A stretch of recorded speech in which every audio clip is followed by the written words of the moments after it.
இன்னைக்கு சூப்பரான காணாத்த மீன் குழம்பு தான் எப்படி செய்யறதுன்னு பார்க்க போறோம். அதுக்கு 4 தக்காளி, 3 வெங்காயம், 3 பச்சை மிளகா இதை வந்து நல்லா மிக்சியில் கிரைண்ட் பண்ணிக்கோங்க. அது கூட 1 ஸ்பூன் மிளகாய் தூள், 4 ஸ்பூன் மல்லித்தூள், 1/2 டீஸ்பூன் அளவுக்கு மஞ்சள் தூள் இதையும் வந்து மிக்சியில் வந்து கிரைண்ட் பண்ணிக்கோங்க.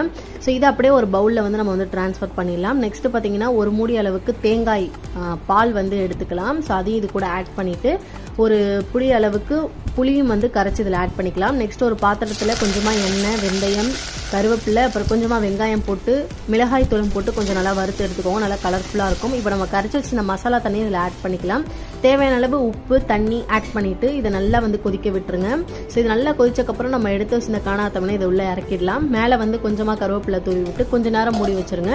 ஒரு 5 மினிட்ஸ்க்கு அப்புறம் ஓப்பன் பண்ணி பார்த்தீங்கன்னா சூப்பரான காணாத்த மீன் குழம்பு செம்ம டேஸ்ட்டில் ரெடி ஆகிடும். ஸோ மறக்காமல் இந்த மெத்தட் வந்து ட்ரை பண்ணி பாருங்கள். இந்த மாதிரி அடிக்கிற மலையில் இந்த மாதிரி ஃப்ரெஷ்ஷான மீன் குழம்பு சாப்பிட்றது யாருக்கெல்லாம் பிடிக்கும் அப்படின்னு சொல்லிட்டு மறக்காமல் கமெண்ட் பண்ணுங்கள். மறக்காமல் நம்ம சேனலுக்கு சப்ஸ்கிரைப் பண்ணுங்கள். தேங்க்ஸ் ஃபார் வாட்சிங்.